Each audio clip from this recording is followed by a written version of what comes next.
Hi, I'm Judi Friedman, and this is a show, PACE, People's Action for Clean Energy, and we mean squeaky clean energy. We're a group that's devoted to solar and wind and small hydro, and of course energy efficiency being number one first. We're also an organization that's very opposed to pollution, energy pollution from oil, coal, natural gas, and nuclear power.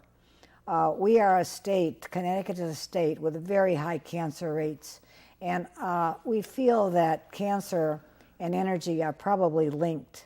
These emissions from plants, from these different power sources, including automobiles, are really very frightening and maybe the cause of the illness in our state. And today we have a very, very, very, very special guest. Someone who has come from Tacoma Park, Maryland, just for this interview. And really, I get choked up, Kevin, just thinking about you and your commitment to the issue of nuclear power. PACE was started at Wesleyan University in opposition to building a nuclear power plant. And you work for Beyond Nuclear, is that correct? That's right. What do you do at Beyond Nuclear, and where is it? Well, Beyond Nuclear is a national watchdog and international watchdog on the nuclear power industry. And we also keep an eye on nuclear weapons issues because there's so much overlap. And my job description is radioactive waste watchdog. So that's the niche that I fill, but we all do a little bit of everything at Beyond Nuclear. We have 4 people on staff.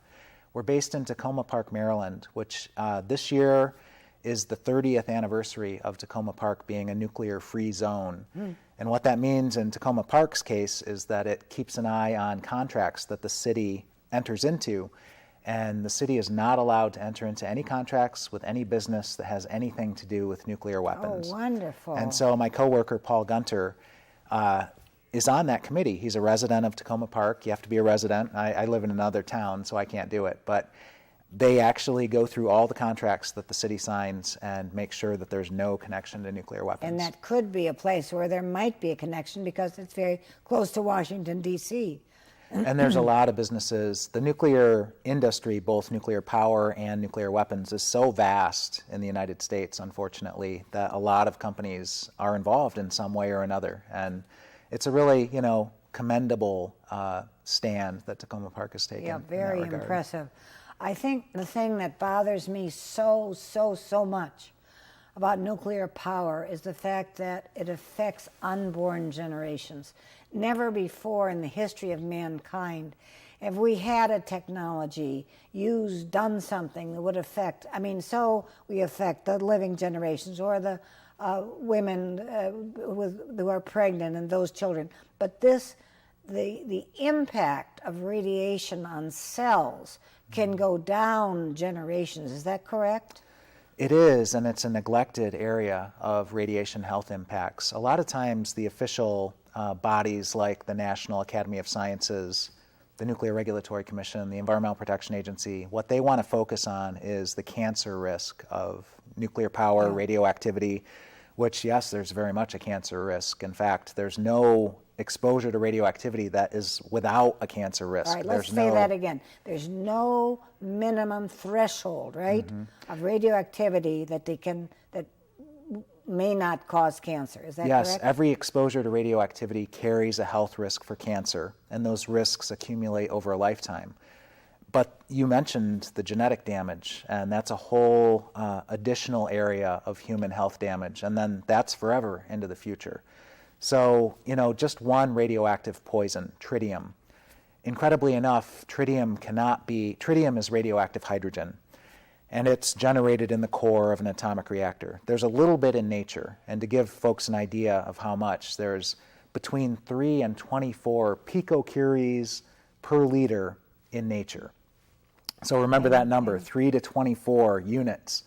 But the U.S. Environmental Protection Agency, under the Safe Drinking Water Act, allows for 20,000, not 3, not 24, but 20,000 picocuries of tritium per liter of drinking water, incredibly. And just to show that there is some concern here, there's so much contradiction even within state and federal government agencies. So you got 20,000 for EPA, you've got 1 million at the Nuclear Regulatory Commission. That's what they allow in groundwater, 1 million picocuries of tritium per liter of groundwater. But there are certain states, like California, for example, which has a public health goal of only 400 picocuries per liter. California, again and again and again. Colorado, 450. Wow. So there's a real disagreement. And the reason I bring up tritium is that it cannot be filtered at an industrial scale. So what does that mean? Why does the NRC allow for 1 million picocuries per liter of groundwater? Because they can't control it. They can't filter it. And so what effectively they do is they let it all out from a nuclear power plant. They have a permit to let it all out. They're supposed to monitor it. They're supposed to know where it's going. How does it come out of the nuclear plant? Through pipes or through the air, or how? Both. They have permits to put it into the air through vents. They have permits to put it into the water. So let's say with Millstone, people around the Waterford area might be breathing tritium? It can go into the air, and from the air it can fall out onto the land, or it can fall as rain. Actually, it can precipitate. The other discharge pathway is the water pathway, and they dump large amounts of wastewater into surface waters. So it would be Long Island Sound. And that million picocuries per liter of tritium in groundwater, there have been an epidemic of leaks across the country. And in a place like Braidwood, Illinois, they have had large scale, we're talking millions of gallons of tritiated water leaking into the groundwater. They covered it up for 10 years. What's incredible is... Who covered it up? Well, it was Exelon Nuclear, the biggest nuclear utility in the country, and also the Illinois Environmental Protection Agency. They knew about it. They had nothing to say to the public about it. There's some smoking gun emails that were gotten through discovery and through Freedom of Information Act that had Exelon staff people talking to each other on email saying, we have this public meeting tonight, we're not bringing this up. They knew about the leaks. They'd been going on for years, large scale, millions of gallons. It'd be interesting to know what the employees drank. Do they get Poland Spring or something and don't drink out of the tap? And these Exelon employees said, well, you know, the Illinois State Environmental Protection Agency is going to be here tonight, but they're not going to bring it up either unless the public brings it up, and then they have to talk about it, which was incredible. They kept this secret for 10 years. It took a mom whose daughter contracted brain cancer at age 7 and thankfully has survived. She's now 20 years old. It's had a huge impact on their daughter's life, on their family's life. She was the lucky one. Now, how can they prove, though, that the treated water was responsible for her illness? Well, it doesn't, her brain cancer doesn't have a little flag on it that says, I was caused by tritium from the Braidwood nuclear power plant or the Dresden nuclear power plant in Illinois. But the thing was, and the way I got to talking about tritium here was that tritium is a clinically proven cause of genetic damage, of birth defects, and of cancer. And yet the nuclear power establishment in this country allows tritium release into the environment willy-nilly and at large scale because they can't filter it. And so they just let it go, and they depend on this dilution is the solution to pollution. That's a delusion. And in this particular case, there were 5 rare childhood brain cancers at a single elementary school in Morris, Illinois. Days. And what's in Morris, Illinois? You've got 3 atomic reactors, one long shut down, but 2 still operating. Those 2 that are still operating are the identical design as at Fukushima Daiichi, units 1 to 4. It's called the General Electric Boiling Water Reactor of the Mark I design. In addition to the 3 reactors in Morris, Illinois, you've also got what's called the General Electric Morris Reprocessing Facility. Oh, my goodness. Which thankfully never operated. It had a huge design flaw and never operated. It would have been large-scale releases of radioactivity. What does exist, though, at that facility is 772 tons of high-level radioactive waste from across the region, from multiple atomic reactors across the region. So it's really a nuclear center there in Morris, Illinois, where this epidemic of rare childhood brain cancers have occurred, and some of those children didn't make it. Mm-hmm. Well, that's very interesting. Yeah, the genetic thing is, I think, what bothers me the most and makes this, for instance, my life work and one of the core why we move so hard at pace to do clean energy, photovoltaics, wind, small hydro, energy efficiency, try to get people away from the nuclear. But the nuclear is with us to stay for a while, that's for sure. Some plants are still operating, some are closed, but waste is there, stored on site. Some are closing. We're a little concerned. Connecticut is surrounded by 3 main plants, Waterford, Millstone, Indian Point in New York, and Vermont Yankee. We're quite concerned about Vermont Yankee because it's closing next year, but in the interim, between the time they announced they were closing and the plant actually closed, what are going to be the safety issues at that time? Do you have something to add to that? Well, like you mentioned, there's a number of closures that have just happened, have been announced. So we've seen a total of 5 atomic reactors in the United States either close in the last year or announce that they're going to close. Mainly for economic reasons? It's been a mixture.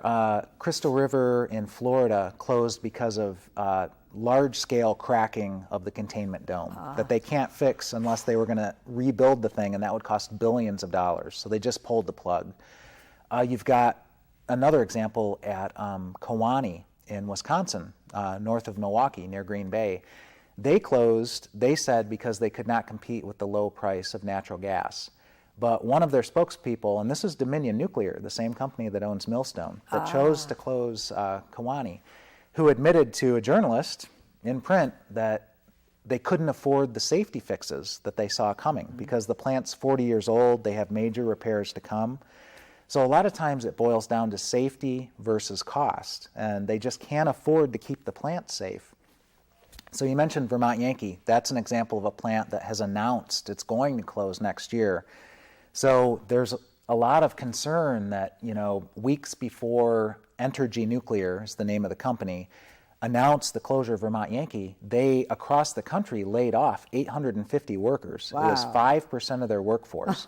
So Vermont Yankee, which has 650 workers, they laid off 30 workers just a few weeks before the closure announcement. So what we're concerned about is not only did they cut their already too small staff even further at that point, but now you've got a lot of people jumping ship, and they're looking for new jobs elsewhere for their own. Their heart can't be in their job as much as it was. You've got to think the morale is really low at Vermont Yankee. And Vermont Yankee, just like I mentioned at Dresden 2 and 3 in Illinois, that is a General Electric Mark I boiling water reactor. Fukushima. The same exact design as at Fukushima. Yeah, that's very concerning.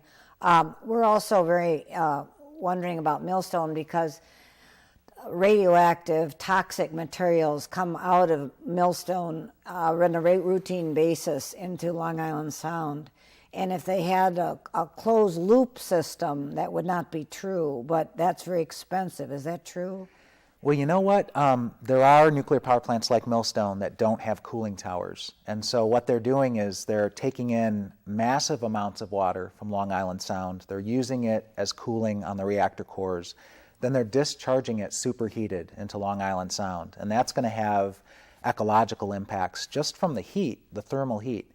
What's incredible is nuclear power, just like coal, these large thermoelectric power plants, central thermoelectric power plants, 2/3 of the heat that they generate from burning coal or from splitting atoms is waste heat. Yeah, we could be using that heat. It's how inefficient they are. And so they're dumping all that heat into the environment. So at Millstone, they're dumping it into Long Island Sound. At nuclear power plants that have cooling towers, they use less water by an order of magnitude or more. And the cooling towers make that possible. But the steam that's coming out of those cooling towers is lost to that water body, and it blows away with the wind. So that water basin, that watershed loses that water. So I'm from the Great Lakes, and that's significant when you lose water from the Great Lakes that simply blows to another watershed. That's a significant issue right there. But you mentioned that there's toxic and radiological releases that are also in that water flow. And that's going to happen whether you've got a cooling tower or not. So at Millstone, without cooling towers, that water discharge pathway, that is where the radioactive tritium is released into, at least partially. Some goes into the air too. And you've also got toxic chemicals. And it's not just in terms of radioactivity, it's not just the tritium, but you've got other radioisotopes that are being released in these environmental discharge pathways. Yeah. I think people, they were thinking about different forms of pollution, and we're really not. I think the problem with nuclear power is that it's so invisible. I mean, the plants look clean, they're kind of neat, there's no black smoke, we're not fracking, and we're not ripping apart mountains and things like that. It all looks under control, and it's really a leap for mankind to try to understand the unseen dangers of these plants. And so I just bless you and your three co-workers for getting the message out across the country and internationally about this issue, because I know you're on radio, you're on television, you're getting calls. Kevin, you from when you leave here, you're going, where are you going? Where do you think you're going at this point? The next stop on this trip is the Power Shift Gathering, which is the largest youth climate gathering in the country. And it's happened since 2007, every other year, 2009, 2011, and now 2013. This one's to be held in Pittsburgh, which is really interesting because for Power Shift and most of the youth environmental activists there, their biggest concerns, their top priorities are mountaintop removal and fighting fracking and fighting the Keystone XL pipeline. They're really, focused on fighting the fossil fuel industry. What's interesting about this location, though, is that Pittsburgh is, in a very real sense, nuclear power central. It's the home base of Westinghouse Nuclear. You've got Monroeville, you've got Cranberry, Pennsylvania. These are the home bases of Westinghouse Nuclear. And it's right back to the beginning of nuclear power. The Shippingport atomic reactor, which was built by Admiral Rickover, it's really a U.S. nuclear submarine reactor built on land, is what it is. And it was fired up under Eisenhower in 1957. It was a keystone in his Atoms for Peace push. And then on top of that Shippingport site, you've got the Beaver Valley nuclear power plant. And just in recent days, they've announced, not for the first time, that they have found a new hole in their containment. So the radiological containment at Beaver Valley is compromised. They have holes in it, and it's not going to hold in the radioactivity if they have a meltdown. So are you going to speak at Power Shift and try to get these young people energized to include nuclear more in their agenda? Yeah, we talked to the Power Shift organizers back in 2009, and we said, what would be the most important message about nuclear power that your young folks would be interested in? And human rights really rose to the top. And so what we did in 2009 was we invited a panel of indigenous peoples from across the world.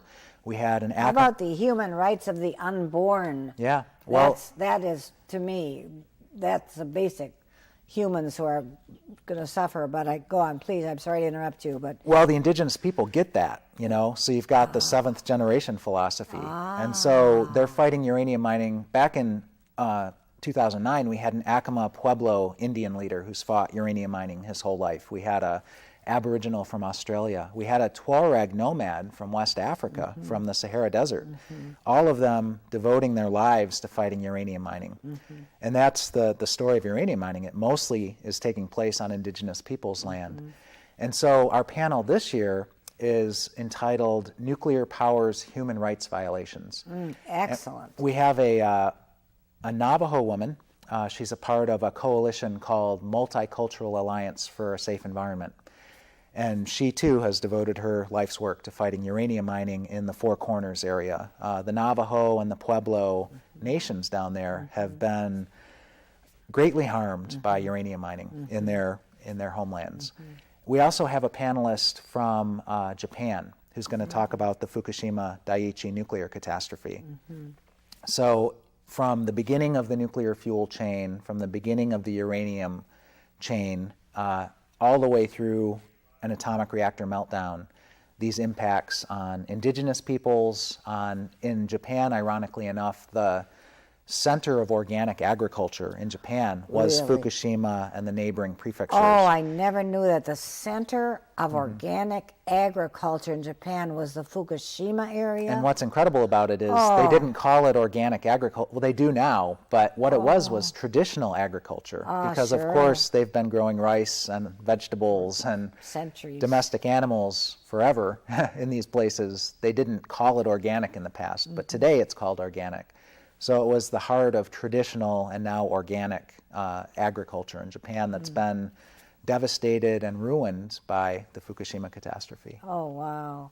I love the idea of the human rights issue with these polluting sources of energy. And I love that we're very interested in the health issue, but also very interested in the human rights issue. And that's great. And it's too bad we can't, the unborn can't be represented also. They're not born, so they can't be represented. They can't have a voice. But You know, we have a board member, and full disclosure, I mean, we're so thankful to Lou, your husband, for serving as our president for so many years. And another of our board members at Beyond Nuclear, Kay Dry in St. Louis, is our in-house pamphleteer. Tom Paine is her hero. And so she makes us call our brochures pamphlets because, hey, Tom Paine was a pamphleteer. So she has a pamphlet that she produced about the genetic impacts that you mentioned. Yes. And she quotes, I hope I pronounce his name correctly, Hans Alfgren, who's a Nobel Prize winner in science. And he made that exact point, that we cannot do damage to the human gene pool. That is morally unacceptable. Yes. And he was putting that out there in terms of nuclear power, and certainly Kay is quoting him in that context. We're damaging the human gene pool with this technology and its pollution. And Kay is an amazing researcher and scholar, and she's very interested in tritium because it's such a large-scale pollutant released by nuclear power. And she also quotes on that pamphlet someone from the nuclear power industry itself who tried to make light and downplay the hazard of tritium, and ironically enough said all it can do is damage DNA. Well, that, of course, is the basis of our genetics. And in fact, tritium can go anywhere in the human body. You mean you don't get cancer and you're not killed and you're not disfigured, but maybe your line is damaged. Tritium is radioactive hydrogen. It can go anywhere in our body that hydrogen goes, right down to the DNA molecule where it can do its damage. And unfortunately, there's this massive effort by the nuclear establishment. We're seeing it right now at Fukushima Daiichi because that tank farm of hundreds of thousands of tons of radioactive water that's growing by the day, they are not filtering out the tritium in that water. Oh. And there's a push by Tokyo Electric, there's a push by the Japanese national government to let that water go. They supposedly Let it go into the ocean? Dump it into the ocean is their hope and their plan. And incredibly, they have advisors from the U.S. nuclear industry, a gentleman named Lake Barrett, who's a former Department of Energy official, former Nuclear Regulatory Commission official. He's been quoted in the Japanese press saying, just let that water go. Just put it in the ocean. This delusion of dilution. And this would be a massive release of tritium from these storage tanks. What's also going on at Fukushima Daiichi is not only are they storing several hundred tons per day of radioactively contaminated water, that's per day, several hundred tons. Several hundred tons of radioactive polluted waters every day. Is growing in this storage tank farm that's growing by the day. But at the same time, are they building tanks? Every day. Every day they're building add tanks every day. Adding tanks every day, filling them with polluted water. Yes, which they can't filter the tritium out of. So the tritium's still in there. What they're getting, some of the poisons they're able to get out are cesium, for example. Whether they're getting it all or not is another question because they have so many breakdowns. But another pollutant that they haven't yet gotten out is strontium-90, which is a bone seeker. They have to get that out. Even if they get the strontium out, they still hope to release the tritium into the ocean. And the Japanese fishing industry along the Fukushima coastline is saying, no way, you're not going to do it. The other part of the story is that they're letting, at this point, 300 tons per day, which is 72,000 gallons per day, of radioactive water simply flow into the ocean. Okay, so let's say fish move around and they don't just stay in one place. We know they migrate, and of course it would be get in the fish, and then even if the fish weren't caught, if it's in the DNA of people, it could be in the DNA of the fish. So the children of the fish could be affected, do you think? Well, yes, absolutely. One of the delusions of dilution is the reverse of dilution, which is bioaccumulation, bioconcentration, biomagnification. Radioactivity is going to build up in the food chain. So you mentioned migrating fish. Bluefin tuna, which in their early life stages are on the Fukushima coastline, they swam across the Pacific Ocean to the California coastline by August of 2011. So this catastrophe began on March 11th of 2011. Okay, that Fukushima was on March 11th, and the fish were affected by it, and then They swam by August of 2011, just several months later. They were swimming off the west coast of North America. March, April, June, July, August, 5 months Just later? several months later. And science documented that these bluefin tuna off the California coast had Fukushima radioactivity in their flesh, but it took many more months. It wasn't until the first anniversary, the next March of 2012, that data was revealed to the public. So you've got certain species of fish, species of salmon that are migratory, that actually swam at a very high rate of speed and brought the radioactivity of Fukushima to our shores and entered our food supply. So there's real problems with the testing for radioactivity in the seafood supply. The emergency testing that was put in place on an ad hoc basis in a great big hurry after Fukushima began was very quickly dismantled. And now we're back at the U.S. federal level to pre-Fukushima testing of the seafood supply, of rainwater, of milk, and it's not adequate, far from it. I think what this is showing us, that we're one world, we're one planet. We can't escape. What happens in Fukushima is going to affect all of us here. We know that food moves, fish moves, air moves, wind, rain, all these things. And Kevin, I want to thank you so much. And I want to thank people who kept listening to this program and didn't turn it off, because this is hard news to take, but really listen to Kevin Kamps of Beyond Nuclear and his wonderful testimony about the real dangers of nuclear power. And he knows what he's talking about. He's all over the country. And Kevin, I can't thank you enough for coming on this show and coming all the way from Tacoma Park, Maryland. I want to thank Nutmeg for hosting the PACE show. It's been a wonderful privilege.